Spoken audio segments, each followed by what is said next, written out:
বাংলাদেশ জাতীয়তাবাদী দল বিএনপির কেন্দ্র ঘোষিত কর্মসূচির অংশ হিসাবে বরিশালের গৌরনদীতে ইফতার মাহফিল অনুষ্ঠিত হয়েছে। গৌরনদী পৌরসভা ৪ নং ওয়ার্ড বিএনপি ও তার সকল সহযোগী অঙ্গ সংগঠনের উদ্যোগে শনিবার বিকেলে মদিনা স্ট্যান্ড মার্কাজ মসজিদে ইফতার মাহফিলের পূর্বে আলোচনা সভায় পৌর বিএনপির ভারপ্রাপ্ত আহ্বায়ক শফিকুর রহমান শরীফ স্বপনের সভাপতিত্বে বক্তব্য রাখেন বরিশাল জেলা উত্তর বিএনপির সদস্য সচিব মিজানুর রহমান খান মুকুল, উপজেলা বিএনপির সদস্য সচিব শরীফ জহির সাজ্জাদ হান্নান, পৌর বিএনপির সদস্য সচিব ফরিদ মিয়া। আলোচনা সভায় অন্যান্যদের মধ্যে উপস্থিত ছিলেন উপজেলা বিএনপির সিনিয়র যুগ্ম আহ্বায়ক বদিউজ্জামান মিন্টু, যুগ্ম আহ্বায়ক শামীম খলিফা, পৌর বিএনপির যুগ্ম আহ্বায়ক কামরুজ্জামান খোকন, পৌর বিএনপির সাবেক আহ্বায়ক জাকির হোসেন শরীফ, পৌর যুবদলের সদস্য সচিব জাকির হোসেন বাচ্চু, পৌর ছাত্রদলের অন্যতম যুগ্ম আহ্বায়ক সাদ্দাম হোসেন হীরা, পৌর ছাত্রদল নেতা শিপন হাওলাদার, কলেজ ছাত্রদলের যুগ্ম আহ্বায়ক আরিফ শরীফ, সাব্বির মিয়া সহ অন্যান্যরা। ইফতার মাহফিলে দলের বিভিন্ন পর্যায়ের নেতাকর্মী ও বিভিন্ন শ্রেণী পেশার ব্যক্তিরাও উপস্থিত ছিলেন। আরিফ ইন্ডিয়া, স্মার্ট সংবাদ, নিউজ ডেস্ক।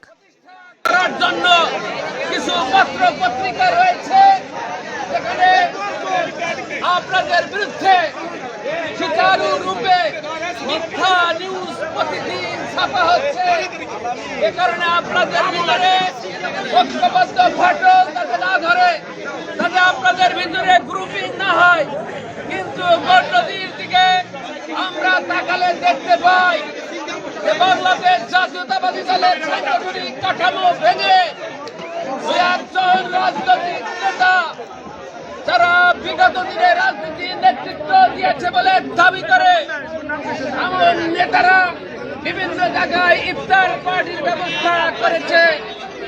আপনারা দেখেছেন বাংলাদেশ জাতীয়তাবাদী দলের আহ্বায়ক জনাব সৈয়দ সরওয়ার আলম, গৌরনদী উপজেলা বিএনপির সদস্য সচিব জহির সাজ্জাদ হান্নান, গৌরনদী উপজেলা বিএনপির senior vice president Badiuzzaman Mintu, Gournadi পৌরসভা বিএনপির আহ্বায়ক ভারপ্রাপ্ত আহ্বায়ক শফিকুর রহমান স্বপন, গৌরনদী বিএনপির সদস্য সচিব পৌরসভার ফরিদ মিয়া, তারা যেখানে নেতৃত্বে যাবে এটাই হলো বাংলাদেশ জাতীয়তাবাদী দলের মূল ধারা। তাদের বাইরে যারা বাংলাদেশ জাতীয়তাবাদী দলের বিরুদ্ধে চক্রান্ত করছে তাদেরকে মনে করে নিতে হবে তারা বাংলাদেশ জাতীয়তাবাদীর ঐক্য চায় না। তারা জিয়াউর তারেক রহমানের নির্দেশনা মানে না, অতএব ঐক্যবদ্ধ হতে হবে। প্রান্তীয় সহকর্মী ভাইয়েরা, ইফতার খাওয়া নিয়ে আপনারা কথা বলবেন না, আপনারা কথা শোনার জন্য আপনাদেরকে এখানে ডাকা হয়েছে, আপনারা ইফতার করার জন্য আপনাদেরকে এখানে ডাকা হয়নি।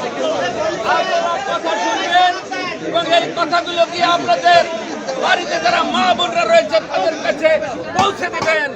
জনাব তারেক রহমান আপনাদেরকে বলেছে বাংলাদেশ জাতীয়তাবাদী দলের ৩১ দফা রয়েছে। বাংলাদেশ যারা সংস্কারের নামে নির্বাচনকে ব্যাহত করার জন্য, নির্বাচনকে দূরে ঠেলে নেওয়ার জন্য তারা সংস্কারের কথা বলে, তাদের আগেই আমাদের ভারপ্রাপ্ত চেয়ারম্যান সাহেব ৩১ দফা সংস্কার ইতিমধ্যে আপনাদেরকে পৌঁছে দিয়েছে। আমাদের নেতা কর্মীরা আপনাদের দ্বারে দ্বারে পৌঁছে দিয়েছে। ৩১ দফার ভিতরে কি রয়েছে? বাংলাদেশের যে প্রধানমন্ত্রী তিনি থাকেন, এই কারণে বিচারপতির মধ্যে ক্ষমতার বিকেন্দ্রীকরণ করা বলছে।